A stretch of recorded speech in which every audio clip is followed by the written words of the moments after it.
को सम्बन्ध सुदृढ गर्नुपर्छ भन्ने एउटा निर्णय, ठुलो निर्णय हो यो अहिलेको केन्द्रीय समितिले गरेको।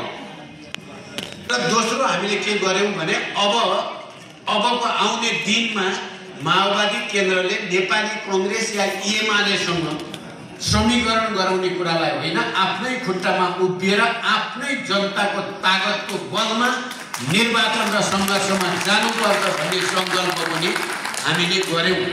केन्द्रीय समितिको बैठक वरिपरि नै हामीले हिजो 64 मा हामी जसरी आफ्नै एजेन्डाको बलमा आफ्नै जनताको ताकतको बलमा हामी गएका थियौं, अब एकचोटि फेरि हामी आफ्नै जनता र वर्गतिर जानुपर्छ भन्ने निष्कर्ष निकालियो।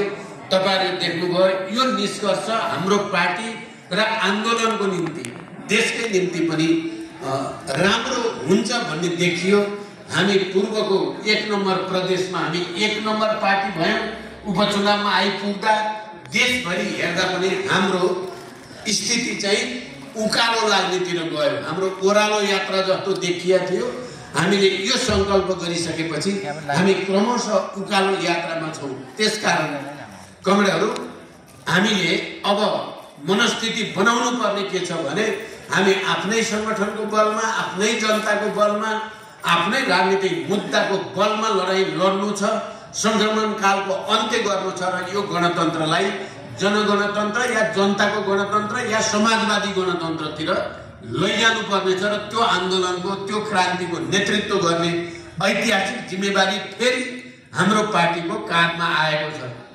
यो कुरा हामीले के भन्यौं त, म कमरेडको ध्यान अलि विशेष रूपले आकर्षित गर्न चाहने अर्को विषय के छ भने यो यथास्थितिमा चाहिँ यो काम पूरा गर्न सकिँदैन। हाम्रो पार्टी जस्तो स्थितिमा अहिले छ, पार्टीभित्र विभिन्न खालको गुटबन्दी या अराजकता या असाध्यै बढी व्यक्तिवादी, अलि आत्मकेन्द्रित हुने जो प्रक्रिया छ र संगठनात्मक गतिविधि जुन सिस्टममा, जुन जीवनको साथ अगाडि बढ्नु पर्ने थियो त्यसरी बढेको छैन। त्यसकारण हामीले यो यथास्थितिलाई चाहिँ तोड्दिनु पर्ने हुन्छ र नयाँ यथार्थतिर, नयाँ प्रक्रियातिर हामी जानुपर्ने हुन्छ भनेर हामीले संकल्प लियौं। कमरेडहरु, यो संकल्प केन्द्रीय समितिमा गएपछि त सिंगो केन्द्रीय समितिको संकल्प बन्यो। तर त्यो भन्दा अगाडि म तपाईहरुलाई विशेष गम्भीरताको साथ ध्यान आकर्षण गराउन चाहन्छु। मैले जनयुद्धको, शान्ति प्रक्रियाको, संविधान निर्माण प्रक्रियाको, संविधान कार्यान्वयन प्रक्रियाको र अनि सुशासन, सामाजिक न्याय र समृद्धिको प्रक्रियाको पनि नेतृत्व गर्दै गर्दा मैले पछिल्लो चरणमा प्रधानमन्त्री हुँदै गर्दा मैले आफूले लिएको संकल्प के थियो भने अब नयाँ रिकर्ड बन्ने गरी सरकार चलाइएन भने हाम्रो माओवादी पार्टी र आन्दोलनको औचित्यमाथि प्रश्न इतिहासमा उठ्न सक्छ। त्यसकारण यसलाई एउटा चुनौतीपूर्ण अवसरको रूपमा लिएर केही नयाँ रिकर्ड बन्ने ढङ्गले इतिहासमा मान्छेले सम्झिने किसिमले काम गर्नुपर्छ भनेर नै भ्रष्टाचारीहरूका विरुद्ध एउटा महाअभियान छेडिएको हो।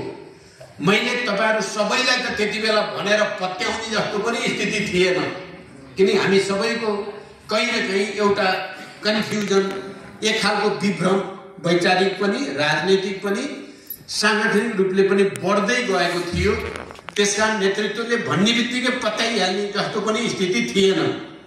तर मैले पार्टीको प्रमुखको हैसियतले मैले चाहिँ संकल्प लिएँ कि यो पटक भ्रष्टाचारीहरूका विरुद्ध, त्यो राजनीतिक दलका नेताहरू भए पनि, नोकरशाही तन्त्रका ठुलठुला हाकिमहरू भए पनि, भूमाफियाहरू भए पनि, जो कोही भए पनि तिनका विरुद्ध एउटा नयाँ युद्ध, नयाँ अभियान छेडेपछि त्यसले जनतामा थोरै भए पनि आशा जगाउन सक्दछ। त्यसले हाम्रो पार्टीका सबै नेता कार्यकर्ताहरूमा पनि अलिकति भए पनि आत्मविश्वास जाग्न सक्छ भन्ने सोचेको थिएँ। त्यसैगरी सामाजिक न्यायको क्षेत्रमा पनि हामीले केही रिकर्ड बनाउनै पर्ने थियो।